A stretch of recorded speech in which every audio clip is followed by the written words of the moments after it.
Welcome to week 24, Beloved Blackness. I'm Dr. B.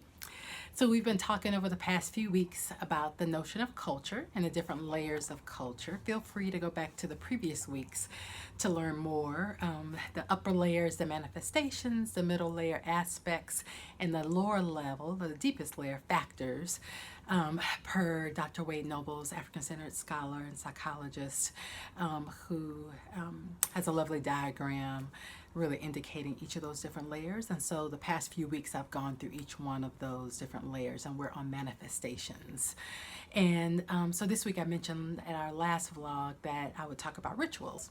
So there's so many African-centered rituals that we can think of within our community, whether it's growing up and saying grace before you eat a meal, and that particular ritual really centering us on the fact that all things come from the Creator and that we are interdependent upon one another for our food source.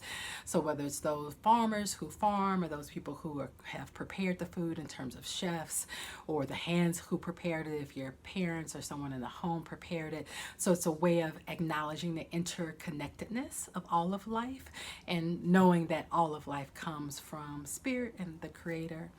And so that's one example of a ritual. Another example of a ritual for people who may have grown up in a Christian church setting is like the ring shout.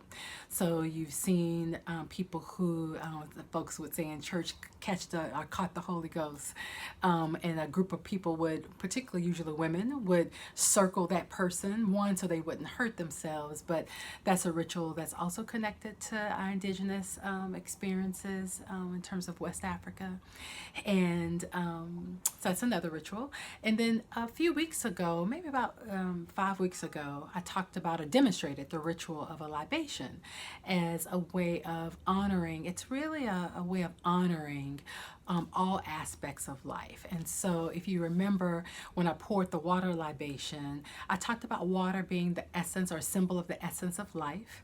And oftentimes we'll pour the water into a plant. And so it helps us remember that our interconnectedness is not just person to person, but also interconnectedness with creation. And that interconnectedness is seen in terms of the circle of life. And so circle process, a group experiences where we are having circle, it could be around the dinner table. That's also ritual for people of African descent. But part of what we do in water libation, we're honoring the circle of life, those who've come before us, those who are currently present with us, including children and the elders and their roles to the community, as well as those who've transitioned in terms of ancestors.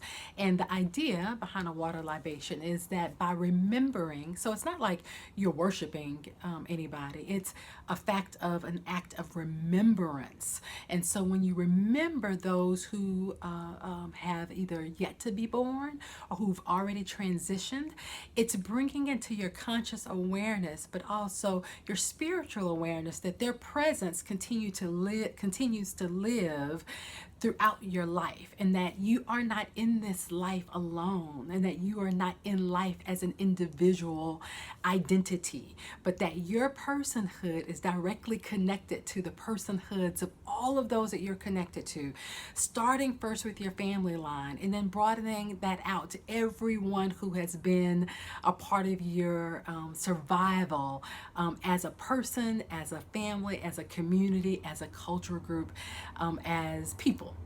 So that's one ritual I wanted to highlight. And so feel free to go back. I think it's 5 weeks ago, so probably would have been week 19 where I did the water libation, and that's another example of a ritual. Think of some rituals this week that maybe your family has done, or that you can connect to as being related to our African-centered cosmology and worldview, and how that particular ritual has sustained you in regards to your cultural identity. All right, until next week.